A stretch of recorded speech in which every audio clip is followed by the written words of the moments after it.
अजीज़ तलबा और तालिबात, Farooq foundation online school के ज़रिए यकसा नसाब के मुताबिक तालीम हासिल करें। अगर हमारी वीडियोस पसंद आएँ तो चैनल को सब्सक्राइब करें और दोस्तों के साथ शेयर करें और बेल आइकन को लाजमी दबाएं ताकि आइंदा आने वाली तालीमी वीडियोस आप हासिल कर सकें। अस्सलामुअलैकुम बच्चों, कैसे हैं आप? उम्मीद है कि आप सब अपने घरों में खैर व आफियत के साथ होंगे।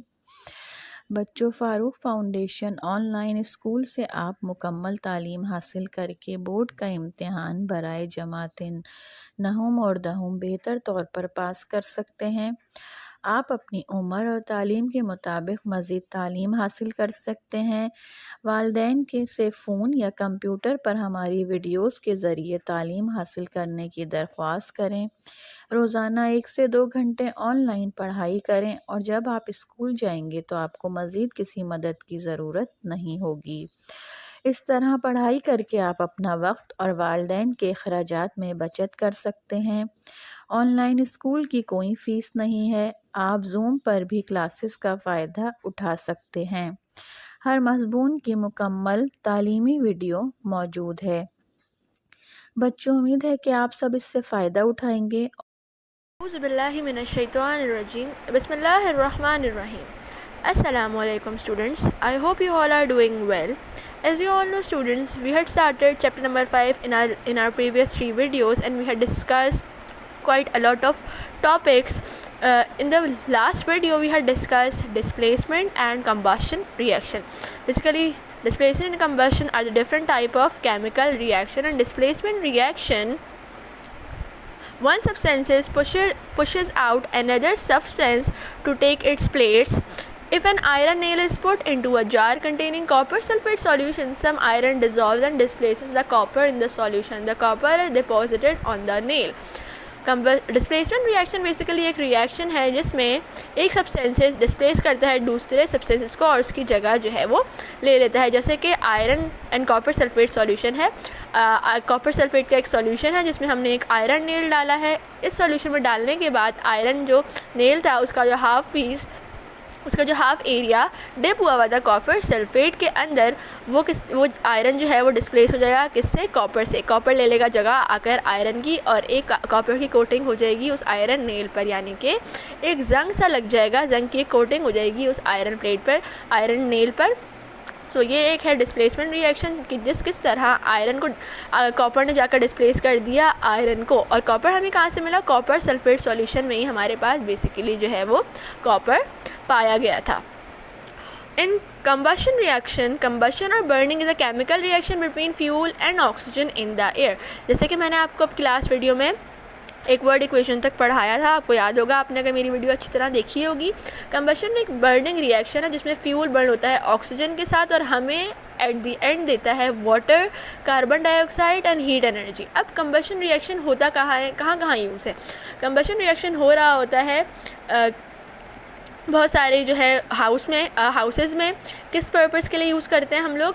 हीटिंग के लिए, कुकिंग के लिए। बहुत सारी व्हीकल्स में हम कंबशन रिएक्शन हो रहा होता है। क्यों? क्योंकि फ्यूल की बर्निंग होती है और हमें एनर्जी जो है वो मिल जाती है ताकि हमारी मोटर व्हीकल ड्राइव कर सकें, शिप जो है, एयरक्राफ्ट जो है, और हम लोग जनरेट कर सकें इलेक्ट्रिसिटी। कहाँ पर इलेक्ट्रिसिटी जनरेट हो सके? पावर स्टेशन पर। अब ये सारे फ्यूल कौन कौन से हैं जो कि बर्न होते हैं? Wood, coal, oil and methane natural gas are the fuels which burn well. ये सारे फ्यूल्स हैं जो कि बहुत अच्छी तरह जलते हैं। वो क्यों जलते हैं, बर्न अच्छी तरह क्यों होते हैं? Because these fuel burn well because they contain the element carbon and hydrogen. They are called hydrocarbons. ये सारे फ्यूल्स क्या कहलाते हैं? हाइड्रोकार्बन्स भी कहलाते हैं। क्यों? क्योंकि इनमें पाए जाते हैं एलिमेंट्स कार्बन और हाइड्रोजन के। During burning these element combine with oxygen to form carbon dioxide and water. Burning के प्रोसीजर में ड्यूरिंग बर्निंग ये एलिमेंट कंबाइन होते हैं ऑक्सीजन के साथ। ऑक्सीजन हमें कहाँ मिलती है? एयर से मिलती है, और फॉर्म करते हैं कार्बन डाइऑक्साइड एंड वाटर और एनर्जी प्रोवाइड करते हैं, हीट एनर्जी प्रोवाइड करते हैं। वर्ड इक्वेशन में जैसे कि आपको इसकी स्क्रीन पर शो हो रहा होगा, फ्यूल प्लस ऑक्सीजन। फ्यूल कौन सी हो गई? फ्यूल हो गए वुड, कोयल, फ्यूल हो गए हमारे पास wood, coal, oil and methane. Methane एक नेचुरल गैस है।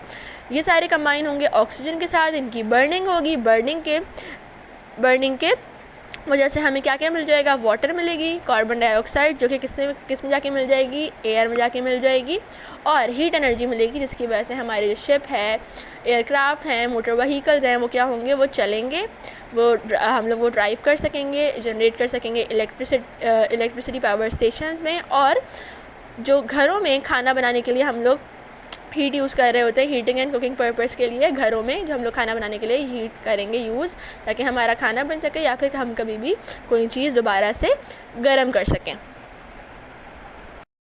Now what happens when methane burns? The diagram shows the product of burning methane being pulled firstly through anhydrous copper sulfate and then through lime water. The anhydrous copper sulfate changes from white to blue because the water is pressured. The lime water goes milky, showing the presence of carbon dioxide. अब जब what happens when methane burn, क्या होता है जब methane burn होता है, जब methane जलता है तो क्या होता है। ये हमारे पास डायग्राम है जो कि शो करेगी कि जब मीथेन बर्न होता है तो क्या होता है। So students, the diagram shows the product of burning methane being pulled firstly through anhydrous copper sulfate and then through the lime water. यहाँ पे नेचुरल गैस है जो कि क्या है, मीथेन है, वो कि यहाँ पे जा रही है टेस्ट ट्यूब में होते हुए कहाँ पे, एनहाइड्रस कॉपर सल्फेट पाउडर में, जो कि एक वाइट पाउडर है, जैसे कि आपको आपकी स्क्रीन पे जो है वो शो हो रहा होगा। यहाँ पे हमारे पास इस वाली जो टेस्ट ट्यूब है इसमें क्या है, एनहाइड्रस कॉपर सल्फेट पाउडर जो कि वाइट कलर का है। यहाँ से मीथेन गुजरती हुई इसमें आके मिल जाएगी। The anhydrous copper sulfate changes from white to blue because water is present. अब यहाँ पे जो हमारे पास कॉपर सल्फेट पाउडर है जो कि वाइट कलर का है, वो किस में चेंज हो जाएगा, वो चेंज हो जाएगा ब्लू कलर में। क्यों? क्योंकि हमारे पास यहाँ पे वाटर जो है प्रेजेंट है। The lime water goes milky way showing the presence of carbon dioxide. अब हमारे पास नेक्स्ट स्टेप में क्या हो रहा है। सो स्टूडेंट, यहाँ से सारी मीथेन गैस होती हुई यहाँ आ गई इस टेस्ट ट्यूब में, जिसके पास हमारे पास क्या है, कैल्शियम हाइड्रोक्साइड सॉल्यूशन यानी कि लाइम वाटर है। लाइम वाटर किस में चल जाएगा, जैसे कि इन्होंने आपको यहाँ बताया कि the lime water goes milky way showing the presence of carbon dioxide. Lime water जो है वो हमारे पास मिल्की हो जाएगा यानी कि प्रेसिपिटेट बन जाएंगे पानी में, जैसे कि मैंने आपको अपनी लास्ट वीडियो में भी बताया था कि मिल्की वे का क्या मतलब है, लाइम वाटर का चेंज हो जाना मिल्की कलर में। वो ये होता है कि जैसे कि हम लोग बहुत सारे पानी में थोड़ा सा दूध डाल देते हैं या फिर दूध में बहुत सारा पानी डाल देते हैं तो हमारे पास एक बहुत लाइट वाइट सा एक कलर बन जाता है, जिसको हम लोग कह रहे होते हैं कि वो मिल्की वे है, मिल्की कलर है। सो स्टूडेंट्स, लाइम वाटर का मिल्की वे में चेंज हो जाना, कन्वर्ट हो जाना क्या शो करता है प्रेजेंस ऑफ कार्बन डाइऑक्साइड। सो अब इसकी वर्ड इक्वेशन किस तरह शो होगी, मीथेन प्लस ऑक्सीजन। मीथेन हमारे पास रिएक्ट करवा रही है, मीथेन और ऑक्सीजन का रिएक्शन हो रहा है तो हमारे पास क्या प्रोड्यूस होगा, हमारे पास प्रोड्यूस होगा water, carbon dioxide and energy.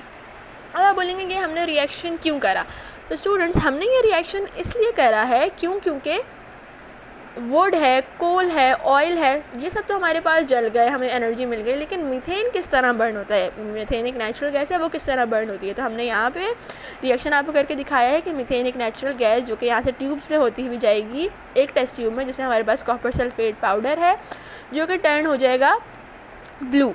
अब वो ब्लू क्यों टर्न हो रहा है, क्योंकि हमें क्या मिल रही है, यहाँ पे हमें मिलेगा वाटर के प्रेजेंस की वजह से वो कॉपर सल्फेट वाइट से चेंज हो जाएगा ब्लू में। अब फर्दर मीथेन गैस यहाँ पे गई है तो यहाँ पे हमारे पास क्या रिएक्शन आगे जाके स्टेप्स में हो रहा है कि कैल्शियम हाइड्रोक्साइड का जो सॉल्यूशन है जिसको हम लाइम वाटर कहते हैं वो चेंज हो जाएगा मिल्की वे में। क्यों? क्योंकि हमारे पास कार्बन डाइऑक्साइड की प्रेजेंस शो होगी यहाँ पे। Need energy too. The human body needs fuel to produce energy. अब इस हेडिंग का मतलब क्या है, कार्स को, एयरक्राफ्ट को, शिप्स को तो एनर्जी चाहिए। क्यों? क्योंकि वो ड्राइव कर सकें यानी कि वो चल सकें। लेकिन इस हेडिंग का मतलब ये है कि जो हम हैं, ह्यूमन बॉडीज़ हैं, सारे लिविंग ऑर्गेनिजम्स हैं, हम ह्यूमन बॉडी को भी एनर्जी की ज़रूरत है। ह्यूमन बॉडी हम लोग हो गए, हमें एनर्जी की ज़रूरत क्यों है। The human body needs fuel to produce energy. अब ह्यूमन बॉडी का जो एनर्जी है वो किस तरह मिलेगी, एनर्जी किस तरह प्रोड्यूस होगी, तो ह्यूमन बॉडी में एनर्जी प्रोड्यूस होगी फ्यूल के ज़रिए। अब गाड़ियों का फ्यूल तो हमारे पास हो गया सीएनजी, पेट्रोल, एलपीजी। एयरक्राफ्ट में, शिप्स में हम लोगों ने वुड यूज़ कर ली है, कोल यूज़ कर लिया है, किसी भी किस्म के ऑयल यूज़ कर लिए हैं। पावर स्टेशन में भी हमने कोई ऑयल यूज़ कर लिया। चलो फ्यूल्स यूज़ कर लिए, लेकिन ह्यूमन बॉडी में कौन सा फ्यूल है? क्या ह्यूमन बॉडी पेट्रोल पे चलती होगी? क्या एनर्जी जो प्रोड्यूस होगी वो पेट्रोल की वजह से प्रोड्यूस होगी, सीएनजी की वजह से प्रोड्यूस होगी, या मीथेन की वजह से प्रोड्यूस होगी? तो ह्यूमन बॉडी का बेसिकली फ्यूल क्या है? The food we eat provides us with fuel mainly in the form of carbohydrates। यानी कि जो फ्यूल ह्यूमन बॉडी को चाहिए एनर्जी प्रोड्यूस करने के लिए वो क्या है? वो है सारी चीज़ें हमारे पास खाने से मिलती हैं हमें। क्यों? क्योंकि खाना हमें प्रोवाइड कर रहा है कार्बोहाइड्रेट्स। कार्बोहाइड्रेट्स जो है वो है हमारा fuel. Carbohydrates such as glucose contain the element carbon, hydrogen and oxygen। Carbohydrate जो हमारे पास है वो क्या है? कार्बोहाइड्रेट जो है कंटेन करेगा ग्लूकोज। कार्बोहाइड्रेट हमारे हम लोग किसको कहलाएंगे? जैसे ग्लूकोज, और ग्लूकोज कंटेन करेगा एलिमेंट्स कौन कौन से? Carbon, hydrogen and oxygen. The carbohydrate react with oxygen inside the cell of the body. Carbohydrate react करेगी ऑक्सीजन के साथ ह्यूमन बॉडी के सेल के अंदर। This is called respiration. ये कौन सा प्रोसीजर है? ये कौन सा प्रोसेस है? ये प्रोसेस है respiration. Combustion and respiration are similar processes. यानी कि कंबशन, बर्निंग एंड रिस्पायरेशन कौन सा प्रोसेस है? ये सारे प्रोसेसेस जो हैं वो सिमिलर हैं, एक जैसे हैं। क्यों? क्योंकि कंबशन रिएक्शन में फ्यूल जो है कोल, ऑयल, मीथेन गैस बर्न होते हैं, और यहाँ पे रिस्पायरेशन में क्या बर्न होते हैं? रिस्पायरेशन में बर्निंग होती है कार्बोहाइड्रेट्स की, और कार्बोहाइड्रेट की बर्निंग को हम लोग क्या कह रहे हैं? रिस्पायरेशन, जिसकी वजह से हमें एनर्जी मिलती है।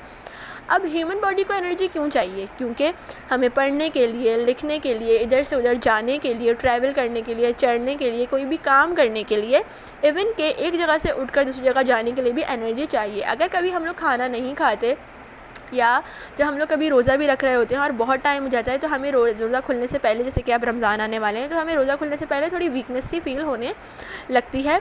क्यों? क्योंकि हमारे अंदर जो कार्बोहाइड्रेट्स वगैरह होते हैं वो स्टोर किए हुए होते हैं, वो यूज़ हो गए।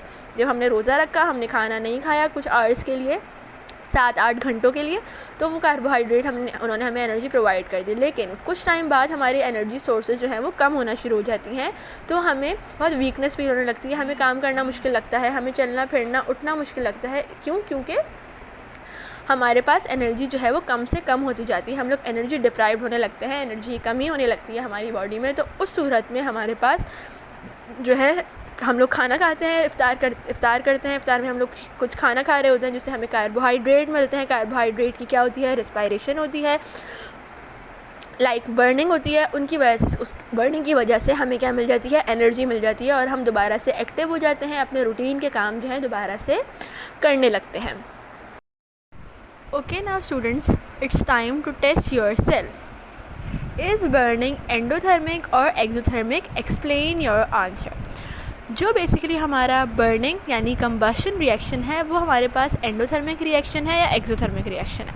फर्स्टली, एंडोथर्मिक रिएक्शन वो होते हैं जिसमें आपको हीट प्रोवाइड करनी पड़ती है किसी भी रिएक्शन के होने के लिए, जबकि जो हमारे पास एक्सोथर्मिक रिएक्शन होते हैं उसके प्रोडक्ट साइड पे हमें एनर्जी मिलती है, हीट मिलती है। तो क्या होता है, हमें रिएक्शन के बाद, कोई भी प्रोडक्ट न्यू बनने के बाद हमें जो है वो हीट जो है वो मिलती है। सो हमारा कंबशन कौन सा रिएक्शन है? हमारा कंबशन एक एक्सोथर्मिक रिएक्शन है, जैसे कि आपने यहाँ पे पीछे ही पढ़ा है कंबशन रिएक्शन। कंबशन रिएक्शन में क्या होता है? फ्यूल एंड ऑक्सीजन जो है वो कंबाइन होते हैं, और हमारे पास बनता है water, carbon dioxide and heat energy.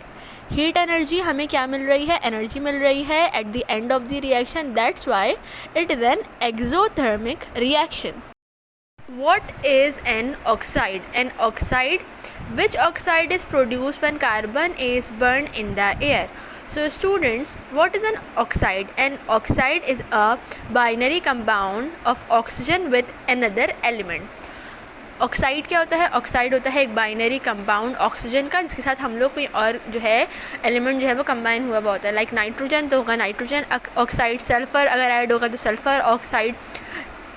इसी तरह अगर कार्बन है तो फिर वो कार्बन की ऑक्साइड हो जाएगी, लेकिन कार्बन में बेसिकली 2 ऑक्सीजन कनेक्ट किए हुए होते हैं, तो इसीलिए वो क्या होती है? कार्बन डाइऑक्साइड होती है। Which oxide is produced when carbon is burned in the air? Carbon dioxide is produce when carbon dioxide is burn in the air, यानी कि जब हम लोग बर्न करते हैं कार्बन को एयर के साथ तो कौन सी ऑक्साइड प्रोड्यूस होती है। जैसे कि मैंने आपको बताया, जब हम कार्बन डाइऑक्साइड प्रोड्यूस होती है, क्योंकि कार्बन जो है वो बर्न हो रही है और एयर के साथ मिलकर क्या प्रोड्यूस कर रही है, ऑक्साइड, और वो है कार्बन डाइऑक्साइड। डाइऑक्साइड इसलिए क्योंकि ऑक्सीजन के 2 मॉलिक्यूल होते हैं, O2, CO2, C is carbon and O2 is oxygen which is dioxide. So carbon dioxide produce हमेशा होगी। Now the next question is name 3 fuels that burn well in the air. ऐसे कौन से 3 fuel हैं जो कि एयर में बहुत अच्छी तरह बर्न हो जाते हैं। तो इसमें हमारे पास आ जाएगा मीथेन, कोल एंड ऑयल। ये 3 जो फ्यूल हैं जो कि बर्न हो जाते हैं ईजिली भी और वेल बर्न होते हैं किसमें, एयर में। What is hydrocarbon? What happened to a hydrocarbon when it burns? Students, hydrocarbon is any compound that is formed by carbon and hydrogen. कोई भी ऐसा एलिमेंट, कोई भी ऐसा कंपाउंड जो कि कार्बन और हाइड्रोजन के मिक्सचर से बना है, उसको हम कहेंगे हाइड्रोकार्बन। क्यों? क्योंकि हाइड्रोकार्बन में बेसिकली हमारे पास क्या होते हैं, हमारे पास हाइड्रोकार्बन में होते हैं carbon and hydrogen.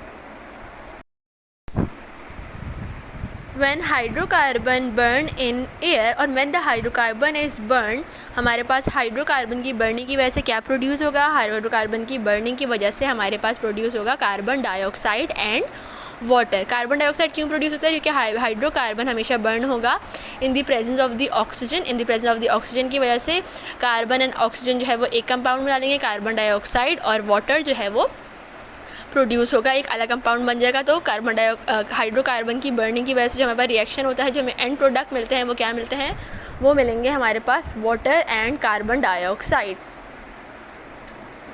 Y do our bodies need fuel, where does this fuel come from.